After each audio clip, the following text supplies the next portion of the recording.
Imagine this. You're standing in front of a mirror, gazing at yourself, feeling the weight of your own power, and wondering what it is about you that draws men in so intensely. Something about your presence, your energy, is magnetic. But what if I told you that this allure is not just attraction, it is obsession? Not just the surface level infatuation, but something darker, something more primal that stirs deep within the masculine psyche. You, the feminine, have a force within you that can trigger the kind of fixation that is not easily understood. It's a force that has the power to elevate or destroy, depending on the lens through which it is viewed. In the depths of the male unconscious, there is an archetype, a shadow that does not wish to be faced, but which constantly seeks the light. It is a shadow of desire, of longing, and sometimes of possession. When a man becomes obsessed with a woman, it is not always love. It is often a projection of his unconscious desires, fears, and unhealed wounds. His ego, fragile and desperate for validation, finds refuge in this illusion of control. He sees in you what he cannot see in himself, his ideal, his muse, and at times the object of his darkest fantasies. It is in these moments that the boundary between admiration and obsession blurs, and the man becomes consumed by his own projections. But the question remains, why does this obsession happen?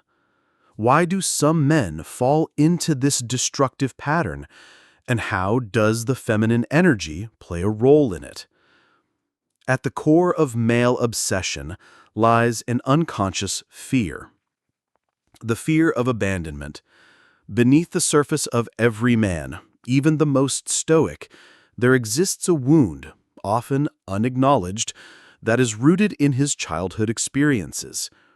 It is a wound formed from the absence of nurturing, the inability to truly connect with his own feelings, or the constant seeking of external validation to fill the void. This need for validation manifests in obsession. When a man becomes fixated on a woman, it is often not because of her qualities alone, but because she becomes a symbol of everything he lacks: nurture, emotional connection, validation, or even power. She becomes the vessel through which he projects his own deepest desires and unmet needs. For you, the feminine, there is an undeniable pull that you may feel when a man begins to obsess. It's as though you're standing at the precipice of something wild and uncontrollable, a force that ignites curiosity and a sense of power. It's a delicate dance, isn't it? You are both the object of his projections and the source of his undoing. But beware, for in this intricate interplay, your own power can become twisted. The more you draw him in, the more he begins to mirror his own unconscious longing onto you. The more you feed his ego, the deeper the hole he falls into. The more he desires, the more you become the object he believes will complete him. But you will never complete him. And therein lies the truth. Men who become obsessed with women are often not truly seeing her, but rather they are seeing an idealized version of themselves reflected back through her. They may not realize it, but they are seeking the very thing they lack within, whether it be power, validation, control, or emotional connection. And when they can't have that, the obsession turns toxic. Their need to possess, to control, becomes an insatiable hunger, a hunger they mistakenly believe you can satisfy. This is where the feminine energy must rise and meet this destructive force with wisdom and discernment. What most men fail to realize in their frantic chase for validation and affection, is that the power of a woman lies not in her ability to feed these egos, but in her detachment from them. It is in her silence, her restraint, her ability to exist outside the projections of others. You, the woman who is whole and self-aware, know that true connection is not born from obsession, but from mutual respect and understanding. You hold the key to the delicate balance between attraction and obsession, and it is only through understanding the depth of your own inner world that you can navigate this dynamic without being consumed. The man who is obsessed with you may be seeing you as an answer to all of his fears, but in reality, you are not the answer. You are simply a mirror, reflecting back to him his own limitations, his own shadows. It is within this reflection that his obsession deepens. But how do you, the feminine, respond? Do you give in to the allure of his attention, his desire to consume, or do you stand firm in your own inner truth? The truth is this: the more a woman understands her own worth, the more she becomes immune to the obsessions of others.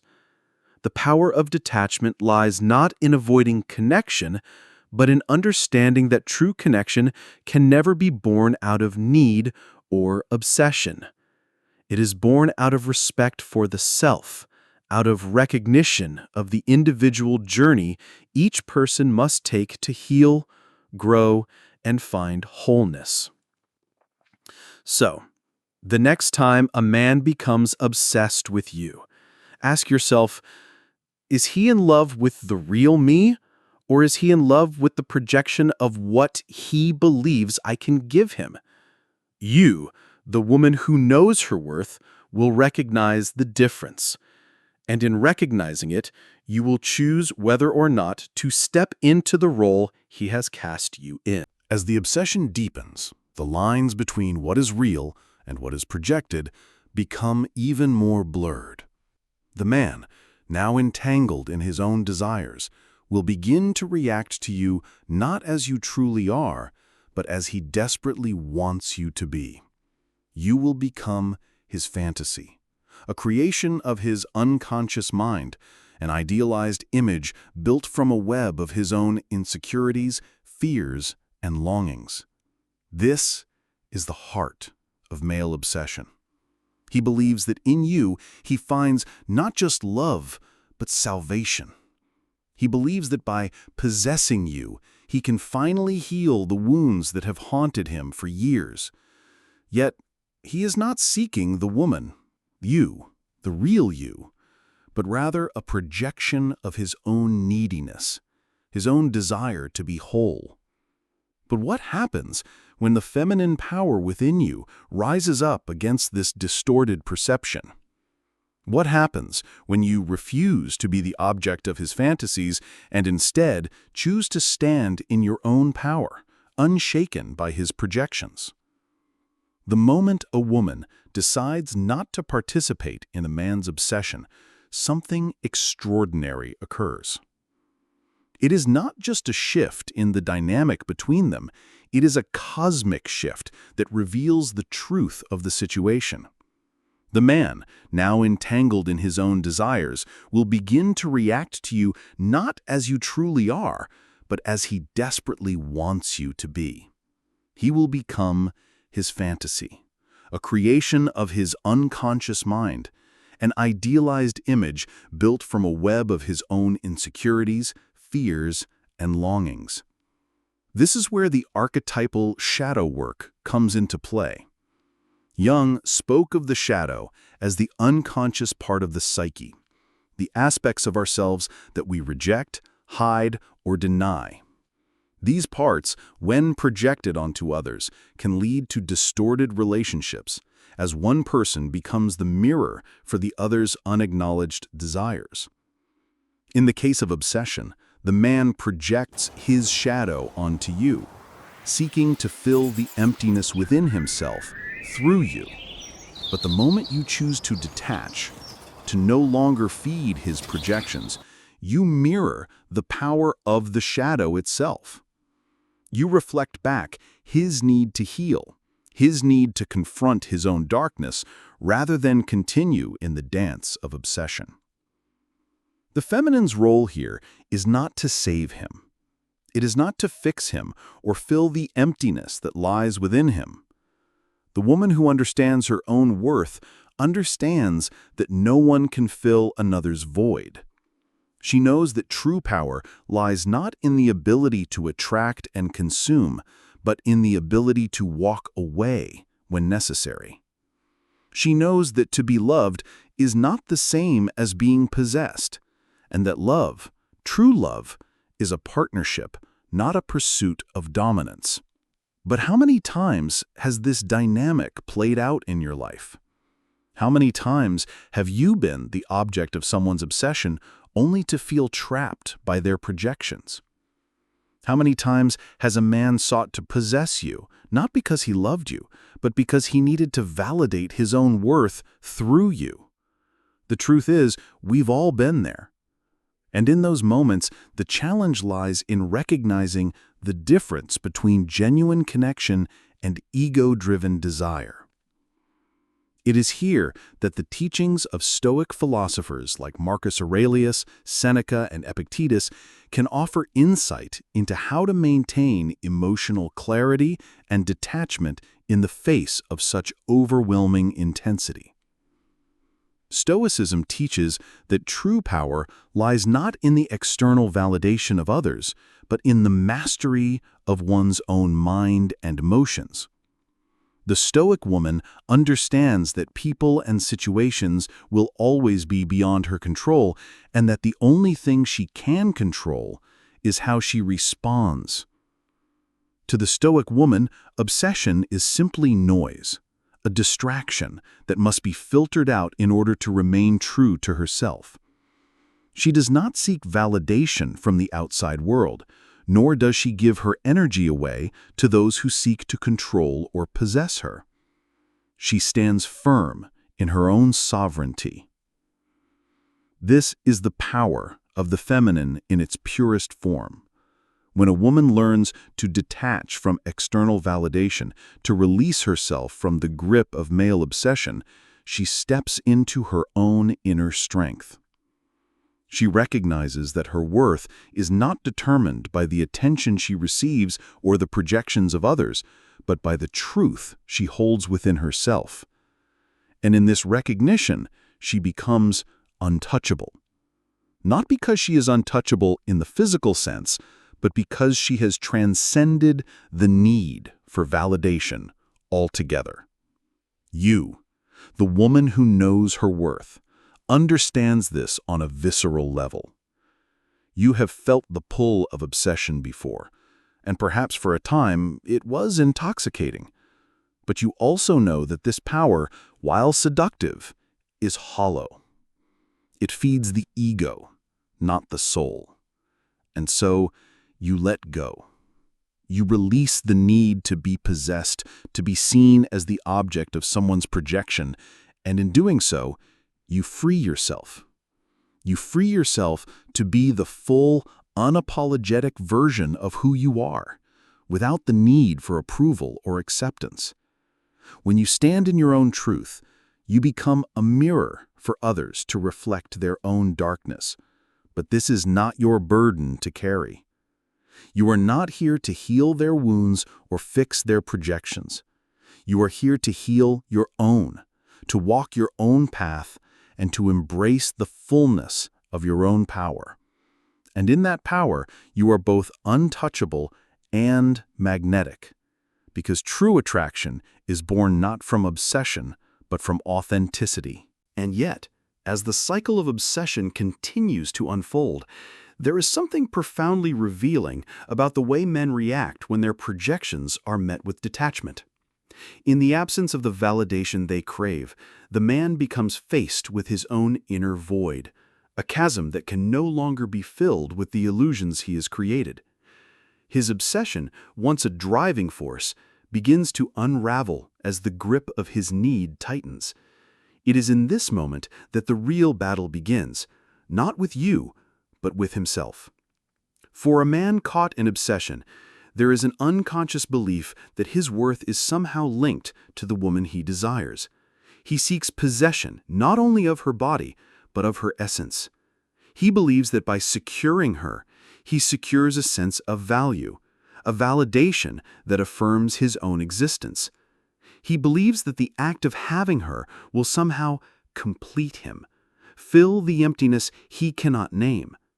And yet, this is an illusion. The woman he seeks to possess is not a reflection of his worth, but rather a projection of his deepest, most unhealed aspects. His obsession is an attempt to bind himself to a fantasy that can never be realized, to wrap himself around something he believes will fill the aching gap inside. The more you, the feminine, become aware of this dynamic, the more you understand the precarious nature of such obsession. You see it for what it truly is, a reflection of the man's own fears, his sense of inadequacy, and his inability to confront his own darkness. When he becomes fixated, he is not seeing you. He is seeing an ideal he has crafted from the fragments of his unconscious mind. And when you refuse to become entangled in this web, you expose the very core of his vulnerability. His obsession turns from fascination to desperation, from desire to anguish. He cannot possess what he cannot control. At this point, many women may feel the temptation to soften the edges of their detachment, to re-enter the relationship and attempt to heal the wounds of the man who is fixated on them. But in doing so, they may unwittingly play into the cycle of projection and need. To rescue him, to heal him, is to enter a dance that will always leave them unfulfilled. This is the danger of obsession. It pulls you into its vortex, convincing you that you can soothe the flame, only to realize that the fire is not of your making, nor is it yours to extinguish. The woman who knows her worth, however, recognizes that her responsibility is not to repair or fix, but to empower. She does not seek to diminish the experience of his own shadow, nor does she attempt to shield him from the discomfort of his own projections. She allows him to face the consequences of his obsession, to confront the truth of what he is chasing, and more importantly, to face what he is running from within himself. This detachment is not a rejection of him, but rather a deep, compassionate understanding that his journey is his own. To pull away, to step back from the fixation, is to allow him the space to work through his shadows. It is to acknowledge that just as she has her own journey towards individuation, towards wholeness, so too does he. And while his path may lead through the darkness of obsession, it is not her burden to carry. The more you recognize this, the more you understand the true essence of feminine power. It lies not in control, not in manipulation or appeasement, but in the ability to walk away, to remain anchored in your own truth, regardless of the external forces that may pull at you. The true power of the feminine is rooted in the ability to detach from the egoic needs of others, to stay true to her own self-worth, and to remain unfazed by the external projections of desire.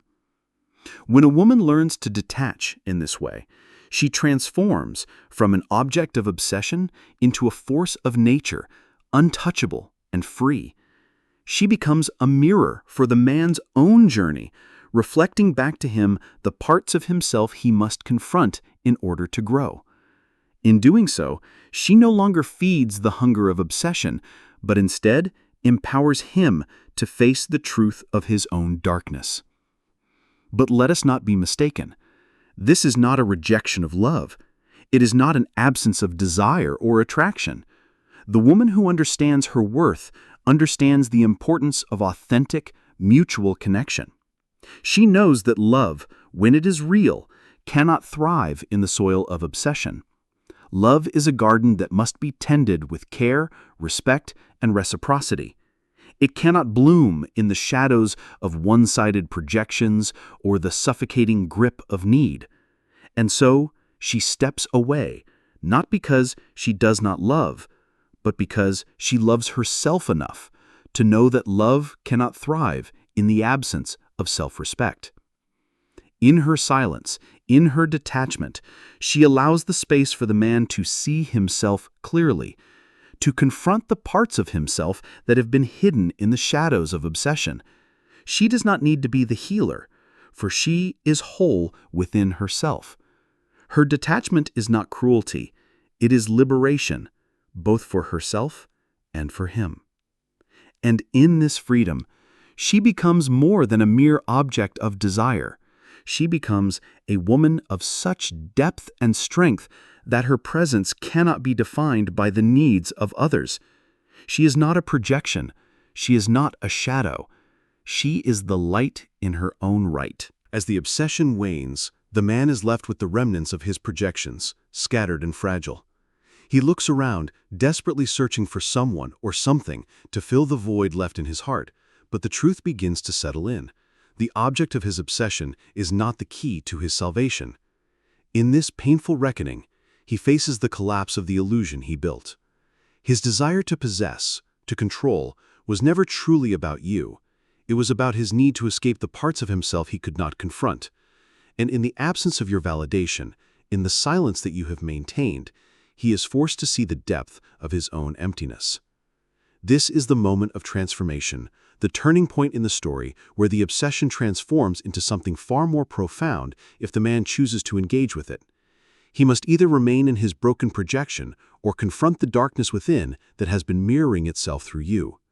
If he can face this shadow, if he can shed the need to possess and control, there is potential for growth. But this growth is not guaranteed. For many, obsession remains a crutch, an unhealed wound that is never fully addressed. But in the rare cases when the obsession turns into a deeper, more conscious longing for connection, that is where the true power of individuation lies. The man's journey toward individuation, toward the integration of his shadow, is a process of self-awareness.